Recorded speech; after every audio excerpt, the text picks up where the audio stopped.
మీ పిల్లలు చదువుకున్నది ఎగ్జామ్ హాల్లో రాయాలన్నా కాంపిటేటివ్ ఎగ్జామ్ క్రాక్ చేయాలన్నా మెమరీ ముఖ్యం. మెమరీ అనేది గిఫ్ట్ కాదు, రైట్ టెక్నిక్ అండ్ ప్రాక్టీస్ తో ఎవరైనా సాధించవచ్చు. నమస్తే, నేను Kavitha. Welcome to I dream. భవిష్యత్తును దృష్టిలో పెట్టుకుంటే ఏది బెటర్ ప్లానింగ్ అవుతుంది? ఫైనాన్షియల్గా చూసుకున్నప్పటికీ, లేకపోతే ఇన్వెస్ట్మెంట్ పరంగా ప్లాట్లు బెటరా, లేకుంటే అపార్ట్మెంట్లో ఫ్లాట్ బెటరా? ఏది మనకి ఫ్యూచర్లో లాభకరంగా ఉంటుంది? ఇదే ప్రతి ఒక్కరిని తొలిచే ప్రశ్న. దాని గురించి మనం మాట్లాడుకుందాం. మనతో పాటుగా ఉన్నారు సర్టిఫైడ్ ఫైనాన్షియల్ ప్లానర్ రాంప్రసాద్ గారు. రాంప్రసాద్ గారు, నమస్కారం అండి. నమస్తే మేడం.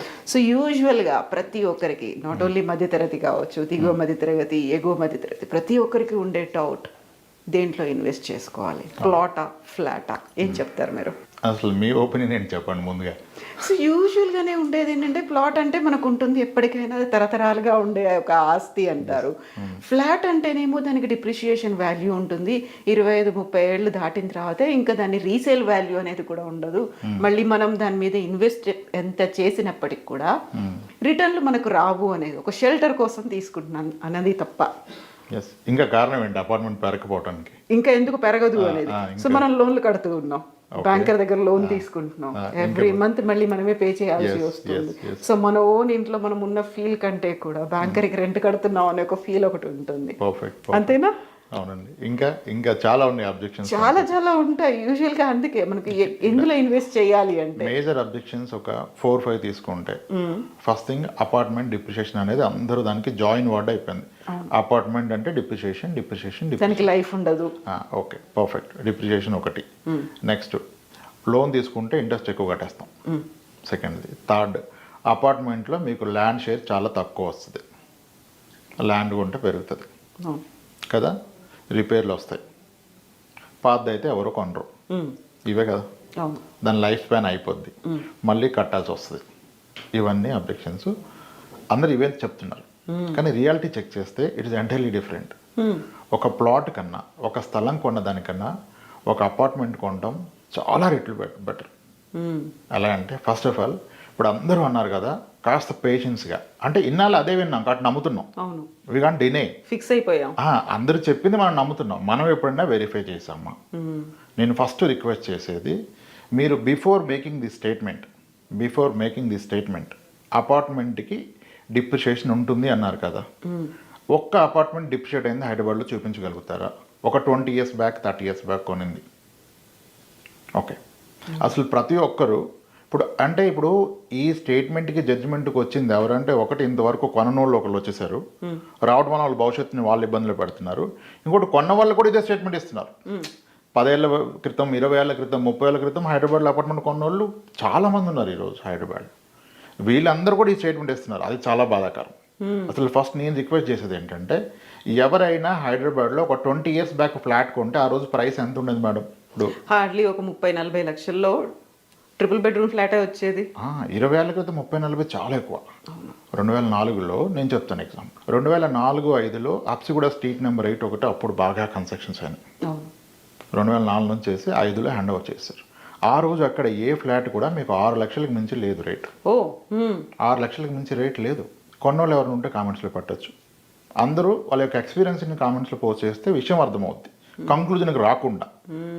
ఇప్పుడు దాన్ని డిసైడ్ చేస్తుంది ఎవరు? దాన్ని ఎక్స్పీరియన్స్ అయిన వాళ్ళు. కొనని వాళ్ళు చెప్పకూడదు కదా. కొన్ని దాంట్లో ఉన్నవాళ్ళు 20 ఏళ్ళుగా 30 ఏళ్ళుగా చెప్తే అది ఫైనల్ కదా. ఇప్పుడు అప్సిగూడ స్ట్రీట్ నెంబర్ 8లో అన్ని అపార్ట్మెంట్స్ ఆ రోజు వెలిసాయి 2004-05 మధ్యలో. గట్టిగా అంటే 6 నుంచి 7-8 లక్షలు ఆ రోజు. ఈరోజు ఎంతకు వస్తుంది అపార్ట్మెంట్? ఇప్పటికి 19-20 ఏళ్ళు అయింది కదా. ఇప్పుడు ఎంతకు రావచ్చు అపార్ట్మెంట్ చెప్పండి మీరు? మీ అంచనాలో చెప్పండి, ఎంతకు రావచ్చు? 1300 ఎస్ఎఫ్టీ ఉంది అప్సిగూడ స్ట్రీట్ నెంబర్ 8లో, విచ్ ఈస్ 20 years ఓల్డ్. ఇప్పుడు ఎంతకు వస్తుంది మనం కొనాలంటే, ఒక వ్యక్తి అమ్మాలంటే? మినిమం 50-60 lakhs అయినా ఉంటుంది కదా. ఎస్ కదా, ఆల్మోస్ట్ 10 times పెరిగింది. డిప్రిషియేషన్ ఎక్కడ మారుతున్నారు? కాకుంటే డిప్రిషియేషన్ అనగానే ఎందుకని గుర్తు? అసలు డిప్రిషియేషన్ రాంగ్ వర్డ్ చెప్పేసారు, అది నమ్ముతున్నాం. ఫిక్స్ అయిపోయి డిప్రిషియేషన్ అంటే తగ్గడం కదండి. ఎక్కడ తగ్గింది? అసలు ఏదైనా ఒక్క అపార్ట్మెంట్ ఏమన్నా 10లో ఒకటి ఏదైనా చెప్తారు, అది కూడా షార్ట్ ట్రెండ్లో 6 years అయింది మాది పెరగలేదు, 10 years అయింది కొన రేటు కమ్మని చెప్పేది 100లో ఒక 4. కానీ 95 మంది వాళ్ళ ఎక్స్పీరియన్స్ ఏంటంటే, ఒక అపార్ట్మెంట్ కొన్న వ్యక్తికి నా స్టేట్మెంట్ ఏంటంటే, మీరు ఒక అపార్ట్మెంట్ ఫ్లాట్ కొంటే అది ప్రతి 10 ఏళ్ళకి దాని ధర రెట్టింపు అవుతుంది. ప్రతి 10 ఏళ్ళకి, అది కూడా చాలా లోయర్ సైడ్ చెప్తున్నాను నేను. ఇప్పుడు అప్సిగూడ స్ట్రీట్ నెంబర్ 8 ఇది ఆ రోజు 8 లక్షలు వేసుకోండి మీరు. ఫస్ట్ 10 ఇయర్స్లో డబ్బులు అంటే 16 లక్షలు అవ్వాలి, మళ్ళీ 10 ఇయర్స్లో డబ్బులు అంటే 32 లక్షలు అవ్వాలి. మరి ఇప్పుడు 60 లక్షలు 50 లక్షలు మీరే చెప్పారు కదా, ఎక్కడుంది డిప్రిషియేషన్? సో ఇక్కడ ప్రూవ్ అయిపోయింది డిప్రిషియేషన్ లేదు.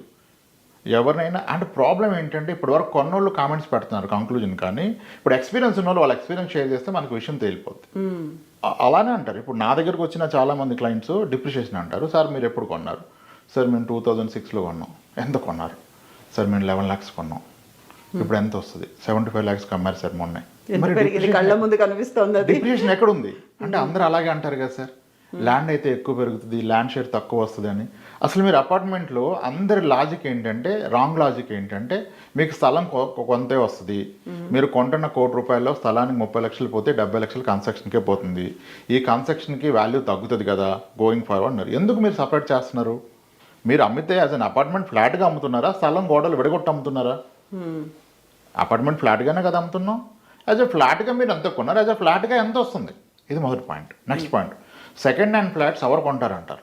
అవును, అసలు విషయం ఏంటంటే సెకండ్ హ్యాండ్ ఫ్లాట్స్ ఎవరు అమ్మరు. నేను చాలామంది నన్ను కలిసిన వాళ్ళు 93, 94లో హైదరాబాద్లో టిపికల్గా బెస్ట్ ఆఫ్ ద బిల్డింగ్స్ కొనింది 3 లక్షలకి. 3 లక్షలు కొన్నారు 93, 94 టైంలో ఒక అపార్ట్మెంట్ ఫ్లాట్ ఇన్ హైదరాబాద్. ఎవరైనా ఒప్పుకుంటారు ఈ మాట, అప్పుడు కొన్నోళ్ళు. అవన్నీ ఈ రోజుకి అలాగే ఉన్నాయి. ఈరోజు ఎంత రేట్ నడుస్తుంది వాటిది? అమ్మితే 60, 70, 80 లక్షలు నడుస్తుంది ఈ రోజుకిను. 30 ఏళ్ళు గడిచిపోయింది. ఈరోజు నేను అంటాను, సార్ మీరు 3 లక్షలు కొన్నారు, 80, 90 లక్షలు వస్తుంది, ఇంకా ఎందుకంటే దాన్ని అలా ఉంచి రెంట్కి ఇస్తారు, వీళ్ళు ఇంకోటి కొని మూవ్ అయిపోయారు అన్ని రోజులు ఎవరు ఉండరు ఒక దగ్గర, అప్గ్రేడ్ అవుతారు కదా అంటే, లేదు రామప్రసాద్ అమ్మని అంటారు. ఎందుకు సార్ అమ్మొచ్చు కదా, ఆ వచ్చే 25,000, 30,000 రెంట్ ఎందుకు, దాన్ని ఎఫ్డీలు వేసుకుని నెలకు 40,000 వస్తుంది, అమ్మేసేయండి అంటే అమ్మరు. ఎందుకంటే ఒక లాజిక్ ఆలోచించండి రామప్రసాద్ గారు, మేము ఆ రోజు కొన్నది 3 లక్షలు, ఈరోజు మాకు అద్దె వస్తుందండి 3.5 లక్షలు. డిప్రిషియేషన్ అంటున్నారు. 30 ఏళ్ళు గడిచాక మీరు అపార్ట్మెంట్ని చూస్తే మీరు కొన్న రేటు కన్నా ఈరోజు దానికి వచ్చే అద్దె ఎక్కువ. మధ్యలో కాస్త మెయింటెనెన్స్ ఉండొచ్చు అటు ఇటుగా, దేనికి ఉంటుంది మెయింటెనెన్స్? మన బాడీకి మెయింటెనెన్స్ లేవా? ఇప్పుడు ఫీవర్ వస్తే వదిలేస్తాం మనిషిని. సేమ్ అపార్ట్మెంట్ అంతే కదా, టైంలీ చేసుకోవాలి. ఇంకా చాలా వస్తాయి, అసోసియేషన్ అంతా ముందుకు రారు, నీట్గా పెట్టరు, ఇవన్నీ పార్ట్ అండ్ పార్షల్ కదా. మెల్లిమెల్లిగా టైం గడుస్తుంది కాబట్టి పెచ్చులు ఊడిపోతున్నాయి, దాంట్లో మరి ఇప్పుడు ఇవన్నీ గడిచాయి కదా, సర్వీసింగ్కి వెళ్ళాల్సి వస్తుంది ప్రతిసారి. సర్వీసింగ్ అందరూ వెళ్ళాలి, కారు వెళ్ళదా, మనిషి వెళ్ళడా, అపార్ట్మెంట్ కూడా వెళ్తుంది కదా. ఇవి 30 ఏళ్ళు గడిచిందే మనం ఆడుతున్నాం. సో అపార్ట్మెంట్కి డిప్రిషియేషన్ లేదు. నెక్స్ట్ బిగ్గెస్ట్ ఆబ్జెక్షన్ ఏంటంటే లోన్ ఇంట్రెస్ట్ కడతాం కదా. ఇంట్రెస్ట్ ఎందుకు కడుతున్నారు? ఒక వ్యక్తి లోన్ తీసుకోబట్టి కడుతున్నాడు. మరి స్థలం కొంటే ఇంట్రెస్ట్ లేకుండా లోన్ ఇస్తారా? ఎవరు కదా. అసలు అది ఎంత అసలు వ్యాలిడ్ పాయింట్ అది. అసలు ఆ ప్రస్తావన తేవచ్చా? నీ దగ్గర డబ్బు ఉంటే డబ్బు పెట్టే కొంటావు కదా, ఎందుకు మళ్ళీ ఇంట్రెస్ట్ క్యాలిక్యులేషన్ వస్తుంది మధ్యలో మనకి? ఇప్పుడు స్థలం కొంటే ఫ్రీగా ఇస్తాడా, వడ్డీ లేకుండా ఇస్తాడా? ఇంకా స్థలానికే 1% ఎక్కువగా ఇస్తాడు. అంటే అందరికీ ఒక భ్రమ ఏంటంటే స్థలాలు విపరీతంగా పెరిగిపోతాయి, అపార్ట్మెంట్ అంతగా పెరగదంటాడు. స్థలాలు ఎంత గొప్పగా పెరుగుతాయంటే ఒక సింపుల్ లాజిక్, ఒక స్టాండర్డ్ చెప్పొచ్చు. నేను ఇప్పుడు ఏమన్నా 2 స్టేట్మెంట్లు ఇవ్వదలుచుకున్నాను నేను దీంట్లో. మీరు ఒక అపార్ట్మెంట్ కొంటే ప్రతి 10 ఏళ్ళకి రెట్టింపు అవుతుంది. ఇది రాంగ్ అని ప్రూవ్ చేయడం కష్టం. ఏవో 10లో ఒక కేసు ఎక్కడన్నా దొరకవచ్చు, కానీ మీరు 20, 30 ఇయర్స్ ఓల్డ్ ఏజ్ చూసినా ఏదన్నా చూడండి. 30 ఇయర్స్ బ్యాక్ హైదరాబాద్లో విపరీతమైన అపార్ట్మెంట్స్ ఉన్నాయి. బేగంపేటలో రైల్వే క్రాసింగ్ ఉండేదంట, రైల్వే ట్రాక్ దాటాలంటే గేట్ పడేది అక్కడ. అప్పుడు కూడా అక్కడ కొన్న 2.5 లక్షలకి 3 లక్షలకి ఆ రైల్వే గేట్ ఉంది, లేట్ అవుతుందని చెప్పారు నా క్లయింట్స్. మీకు పంజాగుట్టలో క్రాంతి శిఖర్ అని ఒక అపార్ట్మెంట్ ఉంటుంది, అది ఎంత కొన్నారు తెలుసా? ఫ్లాట్ 60,000 కొన్నారు. 60,000 కొన్నారు. డిప్రిషియేషన్ ఉంటే ఎంత అవ్వాలి అది? ఈరోజు ఎంత వస్తుంది? 2 వస్తుంది, 22,000, 24,000. పంజాగుట్ట అనేది ఇప్పుడు మెయిన్ కమర్షియల్ ఏరియా ఉన్నాయి. కోకోల్ ఇక్కడ దివ్యశక్తి అపార్ట్మెంట్ ఒకటి ఉంటుంది, మీకు అమర్పేటలో కీర్తి అపార్ట్మెంట్స్ ఉంటాయి. ఎన్ని జనప్రియాలు ఉన్నాయి మనకి 30 ఇయర్స్ గడిచినవి. ఇవన్నీ ఒకప్పుడు ₹1,00,000, ₹1,50,000 కొన్నవే. మరి డిప్రిషియేషన్ అంటే అవన్నీ ₹1,00,000 ఉండాలి కదా.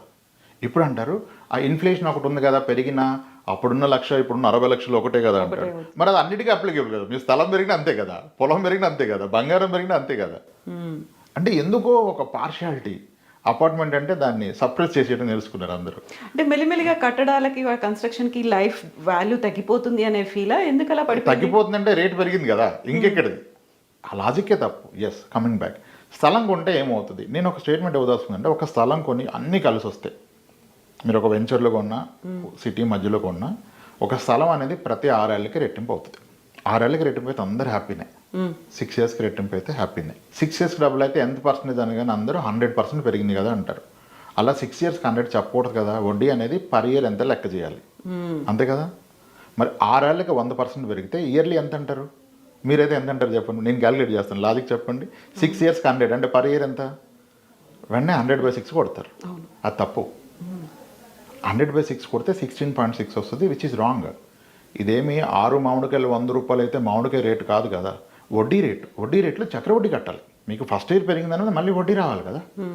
అలా కడితే కాంపౌండ్ ఇంట్రెస్ట్కి మనం ఒక ఫార్ములా వాడతాం ఫైనాన్స్లో, రూల్ ఆఫ్ 72 అని. ఏదైనా ఒకటి రెట్టింపు అయితే అది ఎంత పర్సెంటేజ్ పెరిగింది తెలవాలంటే 72 divided by number of years కొట్టాలి. 72/6 అంటే 12% పెరిగినట్టు. చక్ర వడ్డీలో ఒక స్థలం కొంటే అద్భుతాలు జరిగితే మీకు పెరిగేది ఎవ్రీ 6 ఇయర్స్కి డబుల్. ఇక్కడికి విషయం తేలిపోయింది కదా. 12% ఇస్తుంది. మంచిదంటే 12 మంచిదే, గ్రేట్ అంటే గ్రేటే, గుడ్ అంటే గుడ్. అక్కడికి ఆపేసేయండి, స్థలం గురించి ఇంకా ప్రస్తావన తేయకూడదు. మళ్ళీ అప్పుడు పొలం 1,00,000 కొన్నారు, 1 కోటి, ఇవన్నీ చెప్తారు. 6 ఇయర్స్కి డబులే వస్తుంది అంతను. ఓకే, ఒక స్థలం కొంటే 6 ఇయర్స్ డబుల్. కానీ ఒక స్థలంలో మనకు ఎటువంటి రాబడి ఉండదు, ఇంకా మరి పైగా దానికి కాపలా కాసుకోవాలి, లీగల్గా ఒక టెన్షన్ ఉంటుంది.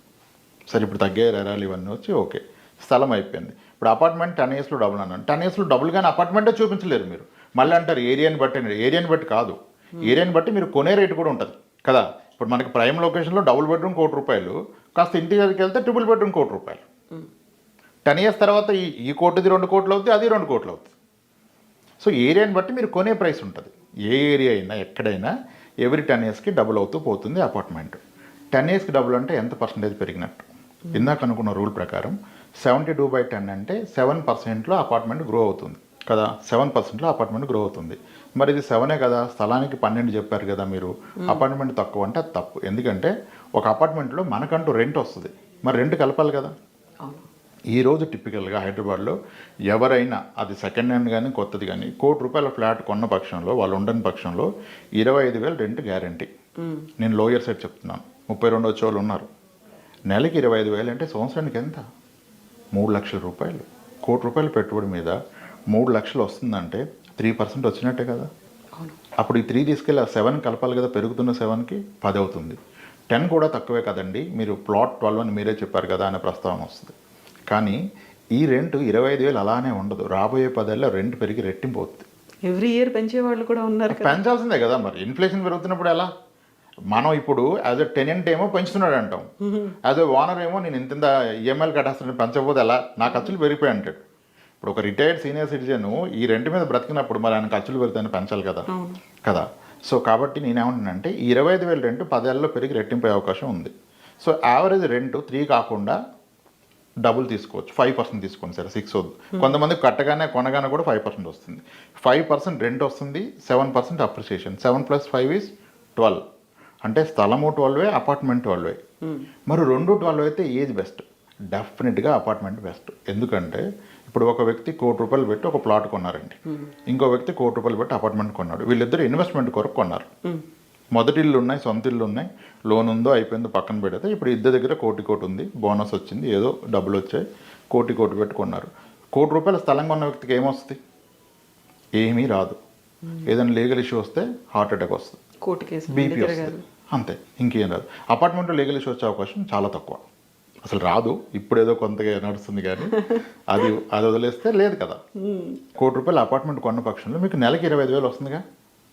ఒక పిల్లోడు ఫీజు కట్టచ్చు కదండి. 3 లక్షల అద్భుతమైన స్కూల్లో సీట్ వస్తుంది కదా. అండ్ ఈ స్కూల్ ఫీజు పెరుగుతుంది, అలానే అపార్ట్మెంట్ రెంట్ పెరుగుతుంది.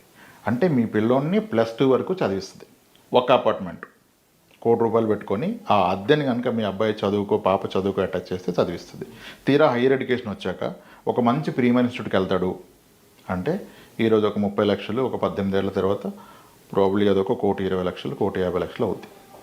అప్పటికల్లా మీ అపార్ట్మెంట్ కూడా అంతకంటే చాలా ఎక్కువ అయిపోద్ది కదా, 2 కోట్లు అయిపోద్ది కదా. 10 ఇయర్స్కి డబుల్ అనుకున్నాం కదా. ఇప్పుడు 1 కోటి రూపాయలు కొంటే 10 ఇయర్స్కి 2 కోట్లు, 20 ఇయర్స్కి 4 కోట్లు. ఇప్పుడు నమ్మరు, అంత అవ్వదు, ఇంకా పీక్ అంటారు. ప్రతిసారి ఇలానే అనుకున్నారు.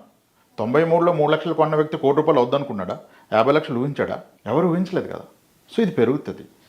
ఒక పిల్లని చదివిస్తుంది, కావాలంటే హైయర్ ఎడ్యుకేషన్ కూడా మీకు ఇది దీన్ని అమ్మని తీసుకోవచ్చు కావాలంటే కాంట్రవర్ట్ సినారియో, లేదంటే దీన్ని ప్లడ్ చేసి ఎడ్యుకేషన్ లోన్ తీసుకోవచ్చు. ఒక స్థలం మీద రాదు లోన్, ఒక అపార్ట్మెంట్ ఫ్లాట్ మీద వస్తుంది. ఇప్పుడు ఒక వ్యక్తి పూర్తి డబ్బులతో కనుక ఒక అపార్ట్మెంట్ ఫ్లాట్ కొంటే రేపు ఇతనికి ఇబ్బంది వచ్చి ఒక ఇన్కమ్ ఆగిపోయింది, ఇది ఒక ఇన్కమ్ లాగా పనిచేస్తుంది, ఇది భరోసా ఇస్తుంది. ఒక స్థలం ఇవ్వదు కదా. అసలు అపార్ట్మెంట్ డిప్రిషియేషన్ లేదు, కానీ దీన్ని చాలా బలంగా నమ్ముతున్నారు. అది ప్రాబ్లం. ప్రూఫ్స్ అంటే ఎక్కడా లేవు. లొకేషన్ స్పెసిఫిక్ కాదు, లొకేషన్ బట్టి మీరు కొనే ప్రైస్ కూడా ఉంది. రిలేటివ్ గ్రోత్ చూసుకోవాలి మీరు. ల్యాండ్ తక్కువ వస్తేనే చాలా రాంగ్ ప్రస్తావన కదా. ల్యాండ్తో ఏం సంబంధం, మీరు అమ్ముతున్నారు కదా. ఉన్నాయి కదా 30 ఏళ్ళ క్రితం కట్టిన అపార్ట్మెంట్స్, ఎంత ఓల్డ్ అయినా ప్రతి 10 ఇయర్స్కి పెరుగుతూనే పోతుంది. మళ్ళీ ఇంకొస్తాయి, కూలిపోతే మళ్ళీ కట్టుకోవాలి, అందరూ ముందుకు రారు, ఎన్ని కూలే కదా. ఆ రోజు కూడా మీ ల్యాండ్ అన్నది కూడా ఒక లాజిక్, అది కూడా పెరుగుతుంది కదా. అలా చూసినా మీరు కొన్నదానికి ప్రతి 10 ఏళ్ళకి డబుల్ అవుతూనే పోతుందండి. అసలు అపార్ట్మెంట్ డిప్రిషియేషన్ లేదండి. దీన్ని గట్టిగా ఎక్కించేస్తారు, అందరు నమ్మేస్తున్నారు. ఒక అపార్ట్మెంట్ కొన్నోడే చాలా ధైర్యంగా కాన్ఫిడెంట్గా జీవితాన్ని కొనసాగించగలుగుతాడు. స్థలం కొన్నోళ్ళు కొనసాగించలేరు. ఇంకోటి, ఒక స్థలం కనుక మీరు రేపటి రోజు అమ్మితే మీకు ఆ ప్రొసీడింగ్స్ అంతా వైట్ రావు, క్యాష్ ట్రాన్సాక్షన్ ఇన్వాల్వ్ అవుతుంది. ఆ క్యాష్ని ఎలా ట్యాకిల్ చేస్తారు? క్యాష్తో పిల్లోడు ఫీజు కట్టగలమా? తీసుకుంటారా కాలేజీ వాళ్ళు? తీసుకోరు కదా. ఒక కారు కొనగలమా 30 లక్షలు క్యాష్ ఇచ్చి? కొనలేం కదా. మరి ఏం చేయగలం? ఒక మంచి బిల్డర్ కూడా తీసుకోడు క్యాష్ మన దగ్గర. అంటే అది పనికిరాంది అయిపోతుంది. సో ఎవరికైతే హార్డ్ క్యాష్ ఉంది, వాళ్ళకి ట్యాక్సులు కట్టలేదు, వాళ్ళు స్థలాలు కొనుక్కుంటే ఓకే. కానీ 30% ట్యాక్స్ కట్టిన వ్యక్తి స్థలం కొనడం అంత కరెక్ట్ కాదని నా అభిప్రాయం. దాని చివరేంటో కూడా చూడాలి కదా. అది అంత రోజులు చూసుకోవాలి. ఎండ్ రిజల్ట్ ఏంటి? వాడతాను అంటాడు, ఎడ్యుకేషన్కి వాడతాను. ఎడ్యుకేషన్కి ఎలా వాడతావు? నువ్వు అమ్మితే నీకు వైట్ ఇస్తున్నారా? మరి అది కాలేజ్ అతను తీసుకున్నప్పుడు ఎలా వాడతారు మీరు? ఇవన్నీ ఒకసారి పరిగణలోకి తీసుకోవాలా. అసలు ఆ 20 ఏళ్ళు ఉన్న అతని ఎక్స్పీరియన్స్ తెలుసుకోండి కదా మీరు. అతను కూడా తప్పే చెప్తున్నాడు. బ్యాడ్ లక్ ఏంటంటే అపార్ట్మెంట్ తగ్గిపోద్దని. కానీ మీరు ఎంత కొన్నారు, ఇప్పుడు ఎంత అంటే అరే చాలా పెరిగింది, అలా అనుకోలేదని చాలామంది చెప్పారు. అపార్ట్మెంట్కి డిప్రిషియేషన్ లేదు. ఎస్ ఉంటాయి, చిన్న చిన్న మైనర్ రిపేర్లు, మెయింటెనెన్స్లు ఉంటాయి. కానీ ఒక స్థలానికన్నా అపార్ట్మెంట్ బెస్ట్. ఇంకోటి, సెకండ్ హ్యాండ్ అపార్ట్మెంట్ ఎవరు కొంటారు అంటారు. నిజానికి సెకండ్ హ్యాండ్ అపార్ట్మెంట్ ఎవరు అమ్మరు. ఈరోజు మన దగ్గర ఒక 20 crores ఉంటే మీ దగ్గర, నా దగ్గర కొత్త ఫ్లాట్స్ ఈవినింగ్ కల్లా ఒక 10 కొనగలుగుతాం. రెడీగా ఉన్నారు కదా, ఆఫీస్కి వెళ్తే సైన్ పెడితే ఇచ్చేస్తారు. సెకండ్ హ్యాండ్ ఎక్కడ దొరుకుతాయేమో చూద్దాం, అన్ని కొనగలుగుతామా? అసలు ఎవరున్నారు సెల్లర్ కదా. అది సో అపార్ట్మెంట్ డిప్రిషియేషన్ లేదంటే లేదు. కాస్త పేషెన్స్గా ఓపిక్గా విషయాన్ని అర్థం చేసుకోవాలి. అందరూ చెప్తున్నారని నమ్మొద్దు. అందరు చెప్తున్నారని అదే చెప్తున్నారు. ఎత్తిపోతల పథకాలు అయిపోయినాయి ఇవన్నీ. చెప్పడం అనేది ఎత్తిపోతల పథకం. ఇటు పోచింది తీసి అటు పోస్తున్నారు, అదే యాస్టేజ్గా. కాస్త టైం చేస్తే అర్థమవుద్ది. అపార్ట్మెంట్ డిప్రిషియేషన్ లేదు. మీరు కనుక పెట్టుబడి పరంగా మీకు బాధ్యతలు ఉండి ఒక ఇన్కమ్ కావాలంటే అపార్ట్మెంటే ఇస్తుంది కదా ఇన్కమ్. స్థలం ఇన్కమ్ అవ్వదు. ఎంత పెరిగినా అమ్మిందాక నీకు 10 రూపాయలు లేదు దాంట్లో. అంత పెద్ద మొత్తం ఎందుకు బ్లాక్ చేస్తారు? ఇంకా లోన్ ప్రస్తావనే తప్పు కదా. అది కొన్నా లోన్లో కొంటే వడ్డీ కట్టాల్సింది, ఇది కొన్నా కట్టాల్సిందే. సో అపార్ట్మెంట్ కొనుక్కోవటం మొత్తం అండి. సో గట్టిగా గుర్తుపెట్టుకోవాల్సినటువంటి అంశం ఇది. ఆలోచించి నమ్మొద్దు, క్రాస్ చెక్ చేయండి. 20 ఏళ్ల క్రితం 30 ఏళ్ల క్రితం కోకోలలో అపార్ట్మెంట్స్ ఉన్నాయి హైదరాబాద్లో. ఎక్కడైనా సరే. నిన్న మాట్లాడుతున్నాను, అతను అంతే అపార్ట్మెంట్ తగ్గిపోద్ది అన్నాడు. అక్కడ ఏదో అమరావతి ఏదో అపార్ట్మెంట్ చెప్పాడు. అది ఓల్డెస్ట్ సార్ మా సిటీలో, మా టౌన్లో అన్నారు. అది 22 ఏళ్ళు అయింది అన్నారు. అప్పుడు ఎంత అంటే అప్పుడు ఎంత సార్ 3 లక్షలు సార్ అన్నాడు. ఇప్పుడు ఎంత అంటే ఇప్పుడు 50 లక్షలు మినిమం సార్ అన్నాడు. మరి ఎలా సార్ డిప్రిషియేట్ అవుద్ది అంటారు? ప్రతి దగ్గర అంతే. వైజాగ్లో వాళ్ళు అలాగే అంటారు. ఆర్కే బీచ్లో అపార్ట్మెంట్స్ 93లో 3 లక్షలు కొన్నారు ఒక్కొక్కరు. ఇప్పుడు 1,40,00,000 నడుస్తుంది. 40,000 అద్దె వస్తుంది, 30,000 అద్దె వస్తుంది. డిప్రిషియేషన్ అంటారు. సో అన్ని చోట్ల ఇదే, ఇంకా అన్ని చోట్ల ఇదే. నేను అనేది 10 years డబుల్, కానీ నిజానికి అంతకన్నా చాలా ఎక్కువ పెరుగుతుంది. నేను లోయర్ సైడ్ చెప్తున్నాను 10 years డబుల్ అని, కానీ నిజానికి చాలా చోట్ల 6-7 yearsకి డబుల్ అయిపోయినాయి ఉన్నాయి. ఆ ఎక్కువ పెరిగింది రిపేర్లకు వేసుకుంటే సరిపోయి. సో అపార్ట్మెంట్ డిప్రిషియేషన్ లేదు మేడం. ఎస్ అండి, thank you so much Ram Prasad గారు ఫర్ ఒక వాల్యుబుల్ సజెషన్ కోసం. Thank you. థ్యాంక్స్.